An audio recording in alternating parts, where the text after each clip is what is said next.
Olá a todos, meus amigos, minhas amigas.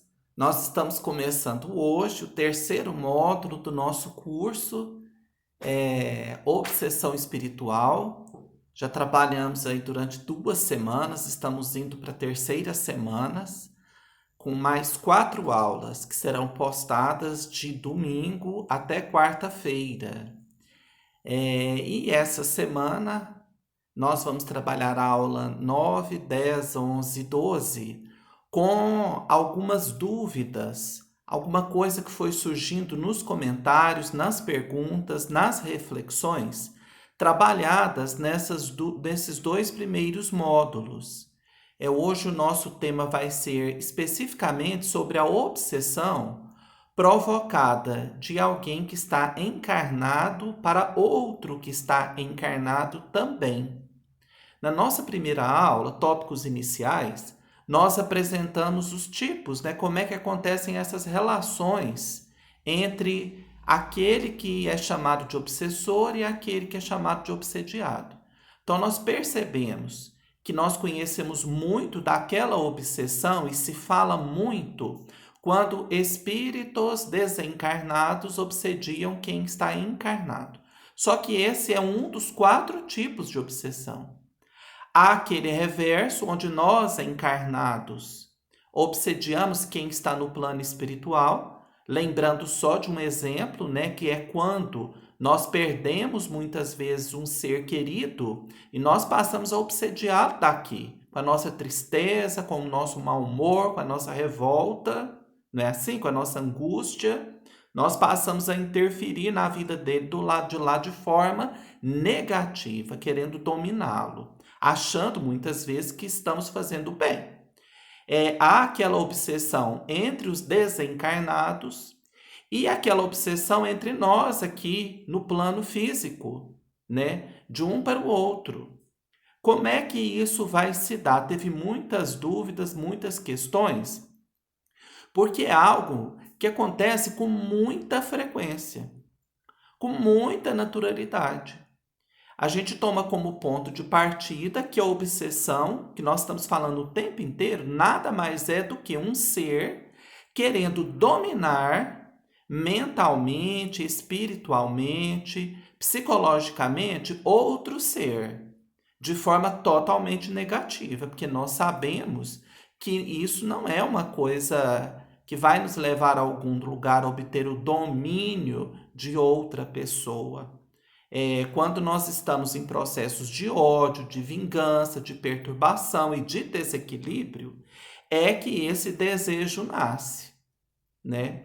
Nós também vimos que não há, que nós temos aquela ideia, né, que o obsessor é o ser culpado, doentio, o obsediado é o coitadinho, é a vítima. E nós percebemos que essas relações, elas vêm dessa vida e de outras, e que o obsediado, na maioria das vezes, é alguém que foi prejudicado. Desculpa, o obsessor é aquele que foi prejudicado, que foi lesado em seu coração, em seus sentimentos, de alguma forma, e ele se volta contra aquele que o lesou, que nesse caso passa a ser o obsediado, né? Então é assim que acontece. E nós vamos ver no livro Seara dos Médiuns, do Espírito Emmanuel, psicografia do nosso querido Chico, na página intitulada Obsessores, relativa ao livro dos médiuns. Vamos ver o que ele fala aqui sobre essa obsessão espiritual entre encarnados. Considerando desse modo que o presente continua o pretérito, olha aí as ligações passadas entre nós. Encontramos obsessores reencarnados na experiência íntima. Muitas vezes estão rotulados com belos nomes, vestem roupa carnal e chamam-se pai ou mãe, esposo ou esposa, filhos ou companheiros, familiares na lareira doméstica. Em algumas ocasiões surgem para os outros na apresentação de santos, sendo para nós benemerentes verdugos. Sorriem e ajudam na presença de estranhos, e a sós conosco dilaceram e pisam, atendendo sem perceberem ao nosso burilamento. Então veja só, aqui o Emmanuel nos chama a atenção, meus irmãos, para os casos de obsessão entre encarnados no seio da própria família, nas proximidades, o que é a coisa mais comum e natural de acontecer. Justamente porque é na família que estão os nossos resgates, as nossas ligações mais profundas. Aqueles inimigos ferrenhos do passado tornam, na lei da reencarnação, a reencarnar na própria família. Ou aquela primeira família dos nossos pais, ou na família que nós vamos formar muitas vezes. Então, são aqueles casos, né, que ele diz aqui, que para o exterior, para os outros, está tudo bem. A pessoa se mostra com muita gentileza, com muito amor, com muita amizade, mas no interior do lar, nas relações do dia a dia, a sós, aquela pessoa se volta contra o seu antagonista do passado com toda a força, minando-lhe todo tipo de energia. Né? São aquelas provações, né, que a gente diz que nós arrastamos uma vida inteira, porque nós sabemos que não tem ex-mãe, ex-filho, são relações que nós vamos levar a nossa vida inteira. E muitas vezes elas não se acertam, justamente porque há esse conflito. Então ali nós vamos perceber a perseguição, nós vamos perceber aquele olhar, né, que muitas vezes mata o outro, aquelas atitudes ferrenhas em cima de cobrança, de vigilância, não é assim que acontece? Que vão minando o campo energético do outro. E isso, meus irmãos, está mais presente dentro do lar. A pessoa, quando dá um passo para acertar, o outro vem com aquele ódio, com aquela inveja, né? Com aquele ciúme, puxa a pessoa para trás o tempo inteiro. Não é assim que acontece? E essas relações, muitas vezes, elas têm um resultado negativo, óbvio, por quê? Porque aquele que está sofrendo aquele assédio permite, como nós estamos vendo em todos os estudos que nós estamos fazendo. A pessoa permite porque ainda está embanhada no remorso. O dia que ela consegue libertar a sua mente e saber que ela não está devendo mais nada para a sua consciência, ela se liberta. E aí, aqueles raios envenenados, né, aquelas formas de pensamento, vão bater na porta da nossa mente e voltar para trás.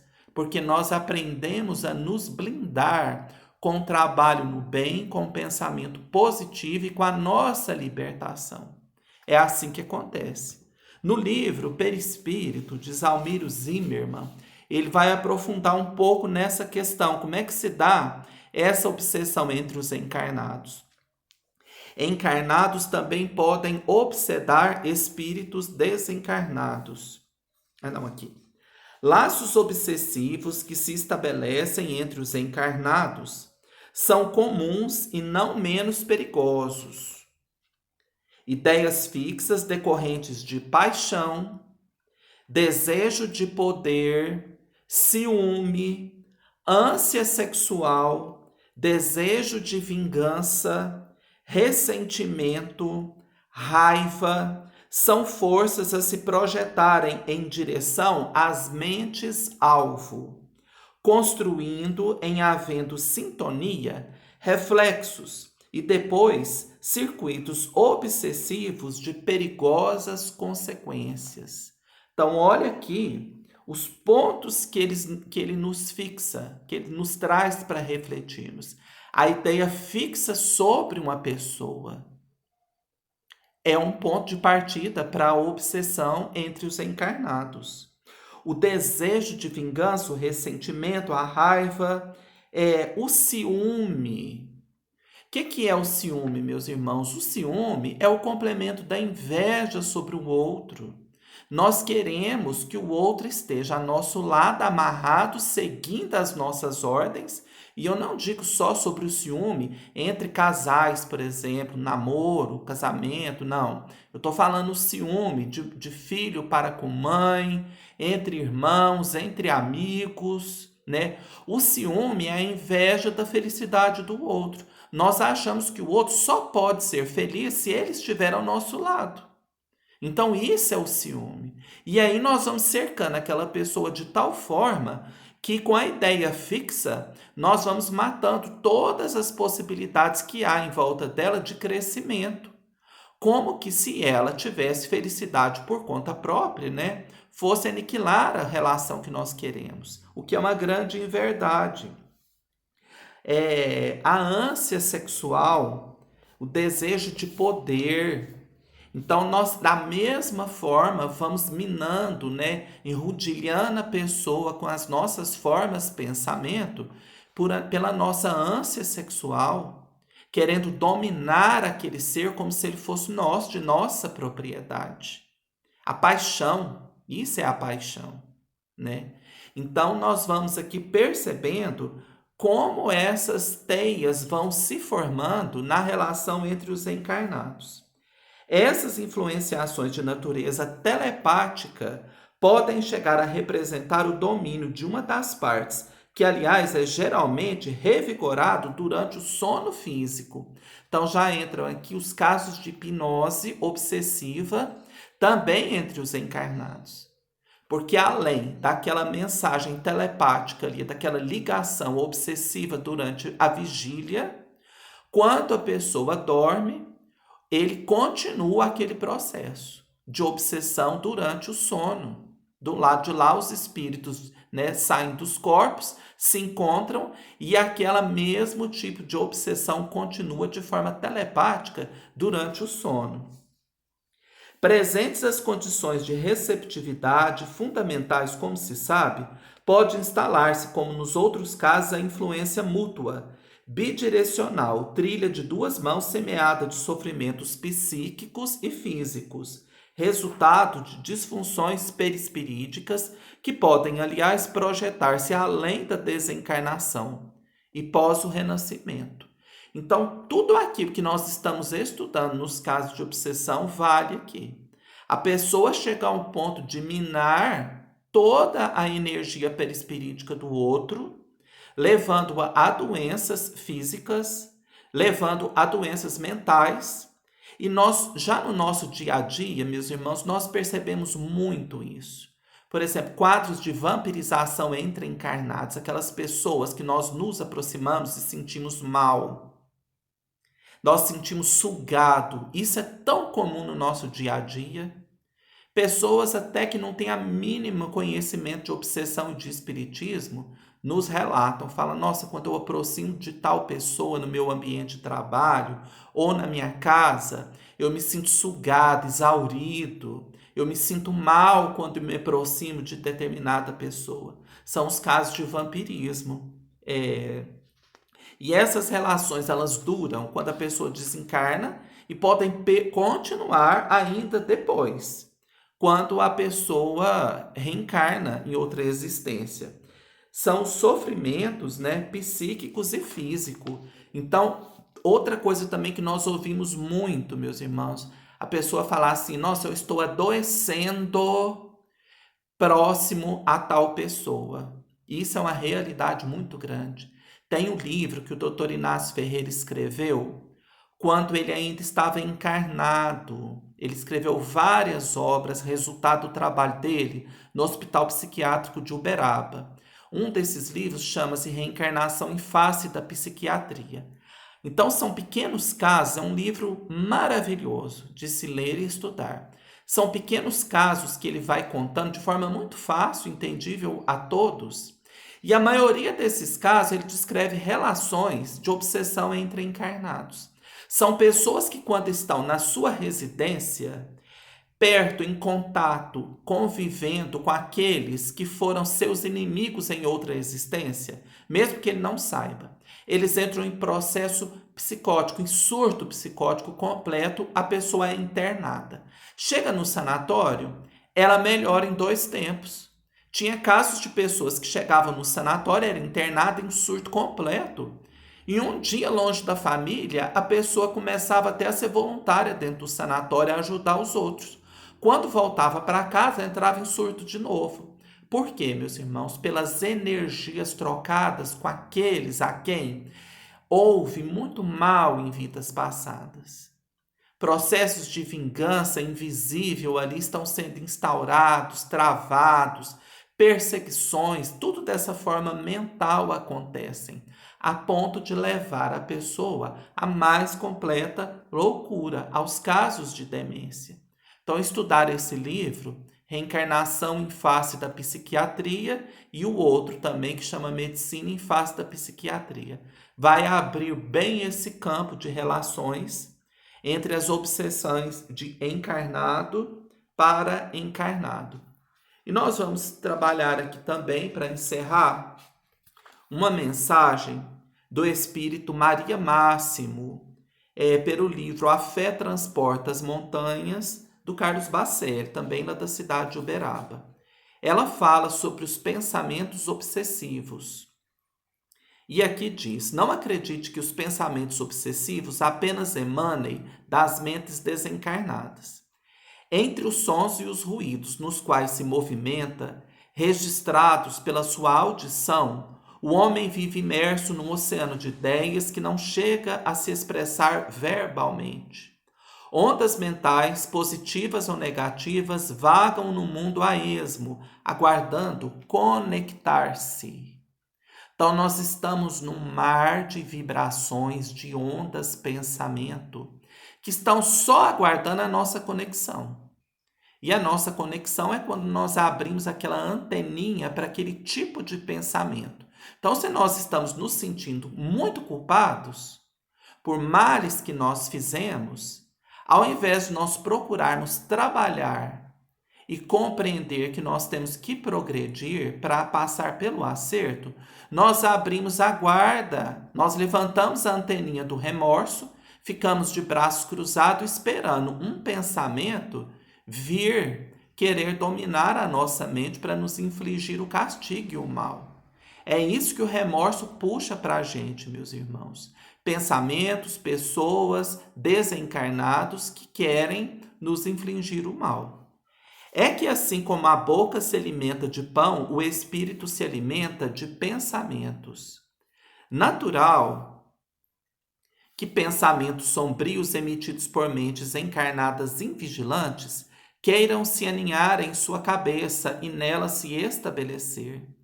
Eles haverão de procurá-lo como alguém que lhe bate à porta da cidadela psíquica, esperando que você lhe conceda acesso à própria intimidade. Meus irmãos, esse tipo de obsessão, então, que está sendo relatada aqui, né, que é o que nós estamos estudando, ela acontece nesse âmbito particular, entre a família, no trabalho, no dia a dia, entre as amizades, as ditas amizades, e ela se dá também de forma coletiva. Quando nós ligamos a televisão naquele noticiário mais pessimista, mais negro, naquela fala que nos inspira ódio, meus irmãos, aquilo ali são falanges do mal, inspirando o ódio em coletividades. É o que a gente percebe muito hoje no nosso Brasil. A mídia, infelizmente, está a serviço, boa parte dela, dessas coletividades do mal. E emanam aquela onda de ódio que sai. E todos aqueles que ligam com essa onda captam aquelas formas de pensamento e passam a agir daquela forma. Brigando com todos, entrando em processos obsessivos, cometendo as maiores loucuras em nome de ideias completamente ilusórias, fantasiosas, de vingança, né? E a coletividade vai se perdendo na invigilância dos próprios pensamentos, deixando outrem ficar à mercê do seu pensamento comandar a sua mente, ao invés da pessoa estar irradiando o bem, fazendo de tudo para transmitir o melhor que ela puder na sua existência, ela passa a ser comandada pelas falanges do mal. De forma coletiva, então, nós percebemos, e de forma particular. Aprenda a rechaçá-los qual o homem que se previne contra a ameaça iminente de um malfeitor. Então, é o recado que o Evangelho nos dá o tempo inteiro. Um pensamento negativo bate na porta da nossa mente, nós devemos repeli-lo, porque aquilo é só para nos denegrir, para nos puxar para baixo. Pois, uma vez conectada ao seu, tais pensamentos muito dificilmente haverão de abandoná-lo. Vampirizarão as suas energias e possuirão seu corpo, passando a viver dentro de você como um estranho parasita. Então, olha o que esses pensamentos fazem conosco. Eles invadem o nosso espírito, a nossa mente, passam a viver em nós como verdadeiros parasitas, sugando as nossas energias e nos colocando a serviço do mal, da degradação, do ódio, do autoaniquilamento. É isso que acontece. Este processo que vulgarmente se rotula de obsessão de encarnado para encarnado é muito mais frequente e grave do que se possa imaginar. Então, meus irmãos, hoje a nossa aula 9 foi sobre a obsessão entre encarnados. Nós vimos aqui vários tópicos onde ela ocorre. Vimos vários pontos em que devemos trabalhar em nós, aqueles pontos escuros da nossa mente, para que possamos levar uma vida saudável, fazendo o contrário, recebendo influência e influenciando para o bem, para a mudança positiva, para a implantação de um reino de paz e de melhoria no nosso planeta Terra. Que Jesus nos abençoe e até a nossa próxima aula. Um grande abraço, meus irmãos.